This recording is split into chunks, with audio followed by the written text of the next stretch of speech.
আসসালামু আলাইকুম। নবম শ্রেণীর প্রিয় শিক্ষার্থী বন্ধুরা, আমি মোহাম্মদ জলিল মিয়া, সহকারী শিক্ষক, মিরপুর বাংলা উচ্চ মাধ্যমিক বিদ্যালয়, পল্লবী, ঢাকা। আমি তোমাদের সবাইকে এই ভিডিও ক্লাসটিতে স্বাগত জানাই।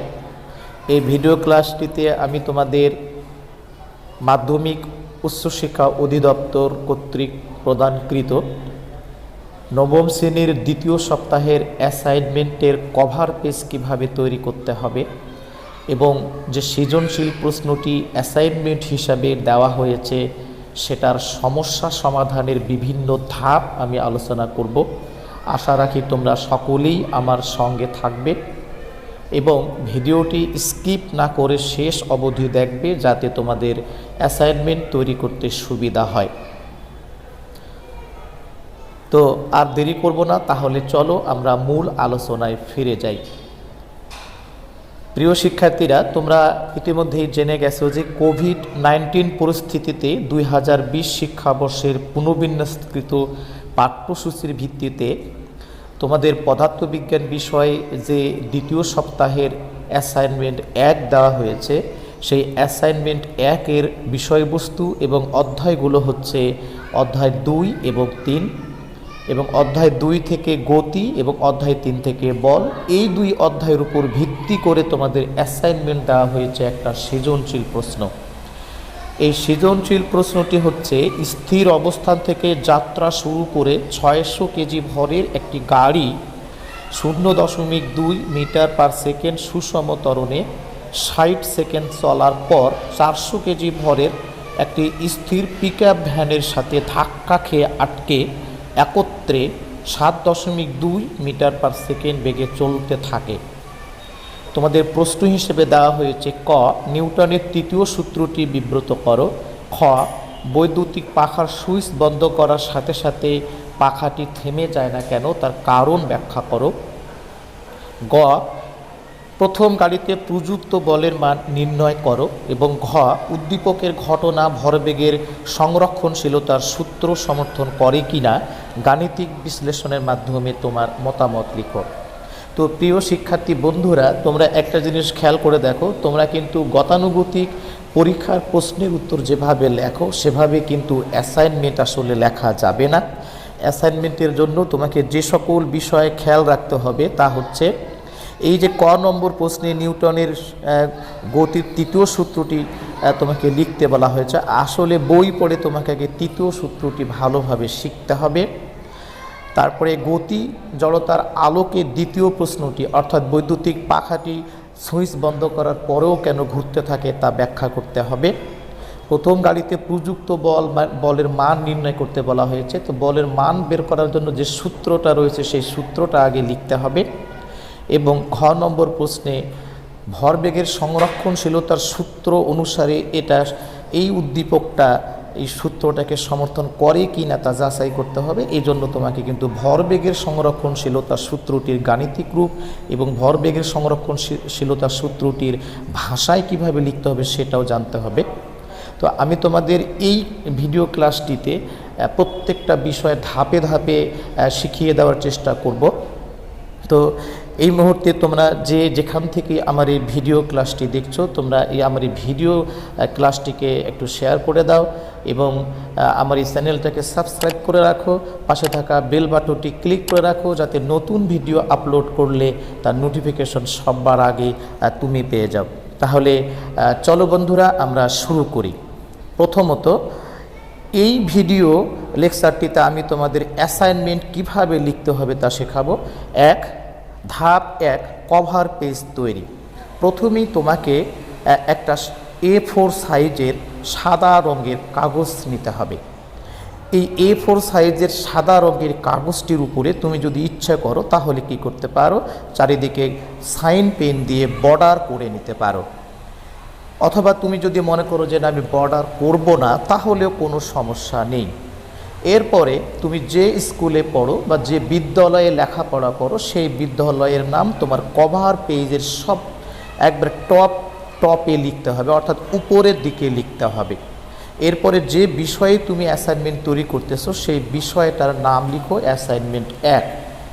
এরপরে অ্যাসাইনমেন্ট যে সাবজেক্টের উপর সেই সাবজেক্ট লিখো, বিষয় হলো পদার্থবিজ্ঞান। এরপরে যে বিষয়ে তোমাকে অ্যাসাইনমেন্ট দেওয়া হয়েছে সেই অ্যাসাইনমেন্টের উদ্দীপকটা ভালো করে এখানে সুন্দর করে লিখে নিতে হবে। এরপরে তুমি যে শিক্ষার্থী অর্থাৎ তুমি যে ছাত্র অথবা ছাত্রী এই অ্যাসাইনমেন্টটি তৈরি করছো সেই ছাত্র বা ছাত্রীর নাম এই বক্সের ভিতরে লিখতে হবে। তুমি ইচ্ছে করলে বক্স করতেও পারো, বক্স নাও করতে পারো, কোনো সমস্যা নেই। এরপরে তুমি যে শ্রেণীতে পড়ো, তোমার তো নবম শ্রেণী, তাহলে তুমি এখানে শ্রেণীর জায়গায় লিখবে নবম। এরপরে তুমি তোমার শাখা লিখবে। অনেক স্কুলের শাখা হলো এ বি সি অথবা ক খ গ, অথবা অনেক স্কুলে রয়েছে বিভিন্ন ফুলের নাম, যেমন লোটাস, টগর, গোলাপ ইত্যাদি। যে যেটাই পারো এখানে লিখতে হবে। এরপরে তোমার রোল নম্বর লিখতে হবে। এরপরে অ্যাসাইনমেন্ট জমা দানের তারিখ, তুমি যে দিন এই অ্যাসাইনমেন্টটি জমা দেবে সেই তারিখ এখানে উল্লেখ রাখতে হবে। উল্লেখ্য যে আগামী সোমবার অর্থাৎ 16/11/2020 এই তারিখে সম্ভবত এই অ্যাসাইনমেন্টটি জমা দিতে হবে। এরপরে অ্যাসাইনমেন্টের কভার পেজের নিচের নিচের ডান পাশে যে বিষয় শিক্ষকের নির্দেশনায় তুমি এই অ্যাসাইনমেন্ট লিখছো সেই অ্যাসাইনমেন্ট নির্দেশকারী বিষয় শিক্ষকের নাম, সুন্দরভাবে পদবি এবং যে বিদ্যালয়ের টিচার বা শিক্ষক সেই বিদ্যালয়ের নামটা তোমাকে উল্লেখ করে দিতে হবে। তাহলে এভাবে যদি তুমি একটা অ্যাসাইনমেন্ট কভার পেজ তৈরি করো তাহলে এটা হবে একটা উত্তম মানের কভার পেজ। এভাবে কভার পেজ তৈরি হয়ে গেলে তুমি দ্বিতীয় ধাপে চলে যাবে। দ্বিতীয় ধাপে আমি তোমাদেরকে শেখাবো কিভাবে তুমি এই অ্যাসাইনমেন্টের ভূমিকা লিখবে। প্রথমেই একটা সাদা রঙের পৃষ্ঠা নিয়ে নাও এবং পৃষ্ঠার উপরের ডান কোণায় বা বাম কোণায় তুমি যেদিকে তোমার পছন্দ সেই দিকে তুমি পৃষ্ঠা নম্বর উল্লেখ করো। পৃষ্ঠা নম্বর উল্লেখ করার পরে তোমাকে কিন্তু অ্যাসাইনমেন্টের ভূমিকা লিখতে হবে। আমি কিন্তু আগেই বলেছি যে গতানুগতিক পরীক্ষার প্রশ্নের উত্তর দেবার মতো এই অ্যাসাইনমেন্ট লেখা যাবে না। অ্যাসাইনমেন্ট হলো একটা প্রতিবেদন, কাজে প্রতিবেদন যেভাবেই লিখতে হয় তার ভূমিকা থাকে, উপসংহার থাকে, উপকারিতা থাকে, অপকারিতা থাকে, সব বিষয়গুলো কিন্তু তোমাকে লিখতে হবে। তুমি ভালোভাবে উদ্দীপকটা খেয়াল করে দেখো, তোমাকে দ্বিতীয় অধ্যায় এবং তৃতীয় অধ্যায়ের গতি, জড়তা এবং দ্বিতীয় অধ্যায়ের তোমার নিউটনের গতি সূত্রগুলো নিয়ে কিন্তু তোমাকে আলোকপাত করা হয়েছে এবং তৃতীয় অধ্যায়ে ভরবেগের সংরক্ষণশীলতার সূত্রটি নিয়ে কিন্তু এই উদ্দীপকটাতে আলোকপাত করা হয়েছে। কাজে তুমি তোমার ভূমিকায় গতি বিষয়ক নিউটনের তৃতীয় সূত্রের আবিষ্কারের পটভূমি, তারপরে জড়তার ধারণা এবং ভরবেগের সংরক্ষণশীলতা বিষয়ে কিন্তু তুমি আগে বই থেকে ভালোভাবে পড়ে জ্ঞান অর্জন করে এই বিষয়ে তুমি অল্প কথায় একটা ভূমিকা দাঁড় করাবে এবং সেই ভূমিকাটা তোমাকে কিন্তু এখানে লিখতে হবে। ভূমিকা লেখা শেষ হয়ে গেলে তারপরে তুমি সৃজনশীল প্রশ্নটির প্রত্যেকটা প্রশ্নের উত্তর ধাপে ধাপে দেবে। প্রথমে ক নম্বর প্রশ্নের উত্তর দেব আমরা ধাপ 3। যেহেতু ক নম্বর প্রশ্নের উত্তর আমরা দেব তাহলে ক নম্বর প্রশ্নটি কিন্তু অবশ্যই তোমাকে এই যে পৃষ্ঠা নম্বর 1-এ প্রশ্ন ক নিউটনের তৃতীয় সূত্র তো বিব্রত করো, এই কথাটাই কিন্তু তোমাকে আগে লিখতে হবে। এরপরে তোমাকে প্রশ্নের উত্তর লিখতে হবে। হেডলাইন হবে নিউটনের তৃতীয় সূত্র। খেয়াল করে দেখো, আমি যেহেতু একজন শিক্ষক আমি চাই না যে আমি তোমাদের কপি করাই দিই, আমি এজন্য তোমাদের প্রত্যেকটা প্রশ্নের উত্তর কিন্তু আসলে লিখে দেব না। তোমাদের এই বই পড়ে পড়ে তোমাদের এই উত্তরগুলো লিখতে হবে। তোমরা ভালোভাবে নিজে বই পড়বে এবং এখানে বাংলা ভাষায় কিন্তু তোমাকে উত্তরটা লিখতে হবে, এখানে কোনো সমীকরণ চাওয়া হচ্ছে না। এভাবে প্রথম পৃষ্ঠায় যদি আর জায়গা না থাকে তাহলে আমরা প্রথম পৃষ্ঠা আর কিছু লিখব না, এটাই আমাদের প্রথম পৃষ্ঠা তৈরি হয়ে গেল। এবার আমরা সৃজনশীল প্রশ্নটির খ নম্বর প্রশ্নের উত্তর দেব। তাহলে অবশ্যই আমাদেরকে আরেকটা পৃষ্ঠা নিতে হবে এবং যে পৃষ্ঠায় আমরা উল্লেখ করব পৃষ্ঠা নম্বর 2। এরপরে প্রশ্নটি আগে লিখে নেব যে প্রশ্নটার উত্তর আমরা দিতে চাই। খেয়াল করে দেখো, এই প্রশ্নটা কিন্তু উত্তর দিতে চাইলে তোমাকে কিন্তু গতি জড়তা আগে ভালো করে জানতে হবে, এবং তোমাকে বলাও হয়েছে যে গতি জড়তা সম্পর্কে জ্ঞান অর্জন করে তারপরে তোমাকে উত্তরটা লিখতে হবে। বৈদ্যুতিক পাখার সুইচ বন্ধ করার পরেও পাখা না থামার কারণ ব্যাখ্যা, এটা একটা শিরোনাম। এই শিরোনামের ভিত্তিতে এই প্রশ্নটার উত্তর দেওয়ার জন্য তোমাকে আগে গতি জড়তা সম্পর্কে আইডিয়া নিতে হবে। এরপরে গতি জড়তার সংজ্ঞাটা প্রথমে লিখতে হবে, এবং দ্বিতীয় ধাপে এসে গতি জড়তার উদাহরণটা ওই বৈদ্যুতিক পাখার মধ্যে অ্যাপ্লাই করে ফেলতে হবে, এবং তোমাকে নিজস্ব ভাষায় গুছিয়ে উত্তরটা লিখতে হবে। এই পৃষ্ঠায় যদি আর কোনো জায়গা না থাকে তাহলে এই পৃষ্ঠায় আমরা আর কোনো প্রশ্নের উত্তর দেব না, আমরা পরবর্তী পৃষ্ঠায় চলে যাব। তাহলে এই পৃষ্ঠাটা আমাদের শেষ হয়ে গেল। এবার আমরা তৃতীয় পৃষ্ঠায় চলে যাব, এবং আমার ধাপ হবে 5 নম্বর ধাপ। এখন আমরা গ নম্বর প্রশ্নের উত্তর দেওয়ার সৃষ্টি করব। গ নম্বর প্রশ্নের উত্তর দেওয়ার চেষ্টা করব পৃষ্ঠা নম্বর 3। প্রথমে পৃষ্ঠা নম্বর 3-এর উপরে গ নম্বর প্রশ্নটি সুন্দর করে লিখে নিতে হবে। প্রশ্ন গ হচ্ছে, প্রথম গাড়িতে প্রযুক্ত বলের মান নির্ণয় করো। দেখো, এটা কিন্তু একটা প্রয়োগমূলক প্রশ্ন। এই প্রয়োগমূলক প্রশ্নের উত্তর দেওয়ার জন্য তোমাকে কি করতে হবে? উত্তরের প্রথম অংশে তোমাকে দ্বিতীয় সূত্রের গাণিতিক রূপ লিখতে হবে, অর্থাৎ যে সূত্র দিয়ে এই অঙ্কটা করা হবে সেই সূত্রটা পারলে ভাষায় লেখো, এবং তারপরে গাণিতিক প্রতীক সহ তোমার এই গাণিতিক ব্যাখ্যাটা লিখো। আসলে এই প্রশ্নটা সম্ভবত হবে F সমান m এ। এখানে m কি, এখানে a কি, এখানে f কি, তা তোমাকে কিন্তু উল্লেখ করে দিতে হবে। এরপরে দ্বিতীয় অংশে ভালোভাবে উদ্দীপকটা পড়ে প্রয়োজনীয় উপাত্ত সংগ্রহ করতে হবে, অথবা আমরা যেভাবে অঙ্ক করি, যেমন দেওয়া আছে f সমান এত, m সমান এত, a সমান এত, এইভাবে আর কি। তাহলে প্রথমে খেয়াল করে দেখো, এখানে তোমাকে m সংগ্রহ করতে হবে, প্রথম গাড়িটার m, তারপরে প্রথম গাড়িটার ত্বরণ সংগ্রহ করতে হবে একক সহ। এরপরে এই সূত্রটা আবারও লিখতে হবে। আমরা জানি f সমান m এ। এই সূত্রটা লেখার পর এই সূত্রটার মধ্যে m এর মান এবং a এর মান বসিয়ে তোমাকে হিসাব করতে হবে। হিসাব করার পরে তুমি যে উত্তরটা পাবে সেই উত্তরটা আলাদা করে লিখতে হবে। যেমন এখানে বলা হয়েছে প্রাপ্ত বলের মান কত, তা তোমাকে লিখতে হবে। সম্ভবত এই অঙ্কটার হিসাব করলে যে রেজাল্টটা দাঁড়াবে তা আমি তোমাদের একটু সুবিধার জন্য বলে দিচ্ছি, যে এটা হবে 120 নিউটন। আবারও বলছি, 120 নিউটন উত্তরটা হবে। এভাবে দ্বিতীয় প্রশ্নের পরে তৃতীয় প্রশ্ন, তৃতীয় প্রশ্নের পরে চতুর্থ প্রশ্নের উত্তর আমাদের দিতে হবে।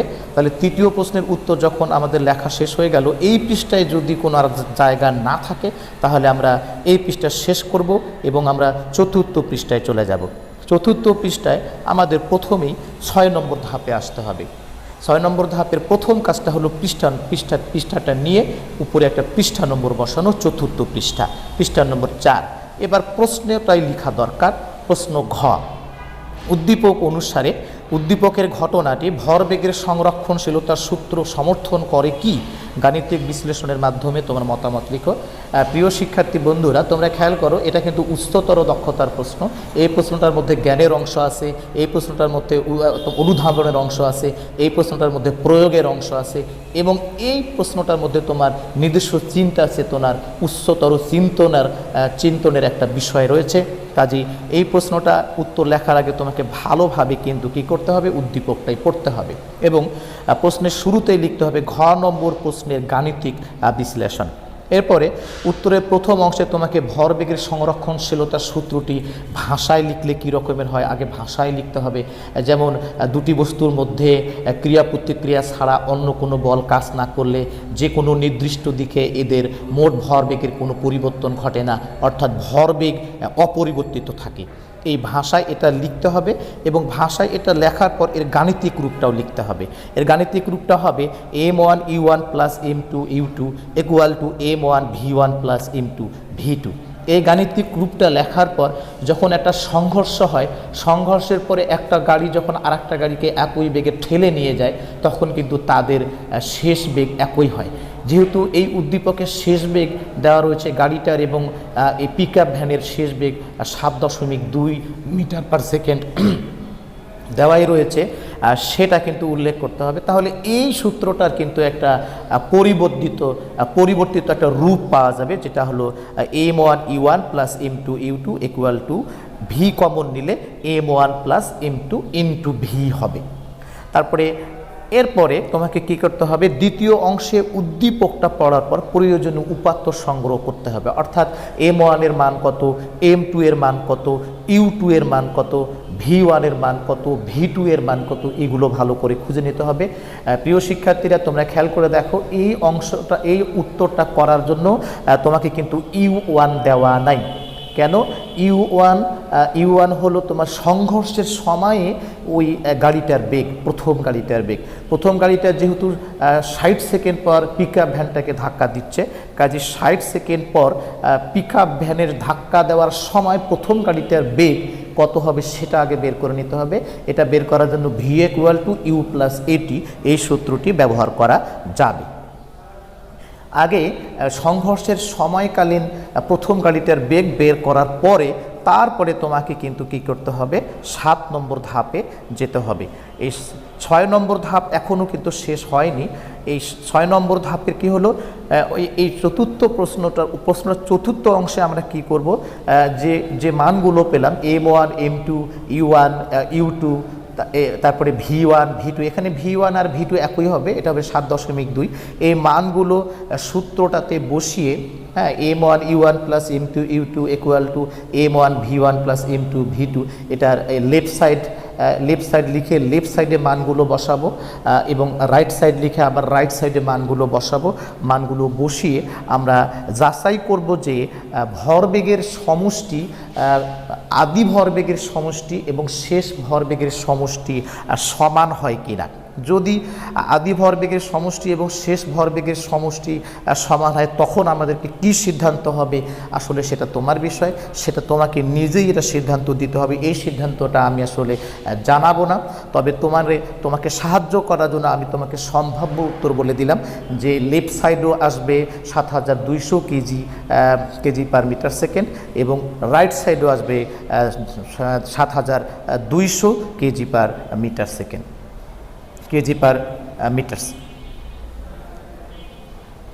কেজি/মিটার/সেকেন্ড। প্রিয় শিক্ষার্থীরা, তোমাকে সম্ভাব্য উত্তর আসবে, লেফট সাইডও আসবে 7200 কেজি/মিটার/সেকেন্ড এবং রাইট সাইডও আসলে আসবে 7200 কেজি/মিটার/সেকেন্ড। এরপরে তোমাকে এই গাণিতিক হিসাবের ভিত্তিতে তোমাকে অবশ্যই সুন্দর করে একটা মতামত লিখতে হবে। এই গৃহীত সিদ্ধান্ত বা মতামত, এটা তোমার নিজের ভাষায় লিখবে যে উদ্দীপকের ঘটনাটি ভরবেগের সংরক্ষণশীলতা সূত্রকে সমর্থন করে, অথবা তোমার যদি ইকুয়াল না বের হয় তুমি সেক্ষেত্রে কী সিদ্ধান্ত দেবে সেটাও তোমার বিষয়, এটা আমি তোমাকে বলে দিতে চাই না। এরপরে গৃহীত সিদ্ধান্তের পরে তোমাকে লিখতে হবে উপসংহার। উপসংহারটা কি লিখতে হবে, আসলে এই যে তুমি একটা উদ্দীপক থেকে ক, খ, গ এবং ঘ নম্বর প্রশ্নের উত্তর দিয়েছ, এটা যে নিউটনের গতি বিষয়ক তৃতীয় সূত্র, দ্বিতীয় সূত্র, এগুলো ভূমিকা রয়েছে। তারপরে তোমার ভরবেগের সংরক্ষণশীলতা সূত্রটির এই উত্তরের জন্য ভূমিকা রয়েছে এবং ভরবেগের সংরক্ষণশীলতা সূত্রটি আমরা আর অন্য জায়গায় প্রয়োগ করতে পারি। হ্যাঁ, যেমন এরোপ্লেন বা তোমার রকেট এই সূত্রের উপর ভিত্তি করে, ভরবেগের সংরক্ষণ সূত্রের উপর ভিত্তি করে চলে। তারপরে বন্দুক থেকে গুলি ছুড়লে বন্দুকটি পেছনের দিকে ধাক্কা দেয়, তার ব্যাখ্যা এই সূত্রের সাহায্যে করা যায়। ইত্যাদি নানা বিষয়ে একটু সুন্দর গুছিয়ে একটা তুমি উপসংহার তৈরি করবে এবং উপসংহার তৈরি করা হলে তবেই তোমার এই অ্যাসাইনমেন্টটি আসলে শেষ হচ্ছে। তো প্রিয় শিক্ষার্থী বন্ধুরা, আজ এই পর্যন্তই। তোমাদের এতক্ষণ এই ভিডিওটি ধৈর্য সহকারে দেখার জন্য ধন্যবাদ।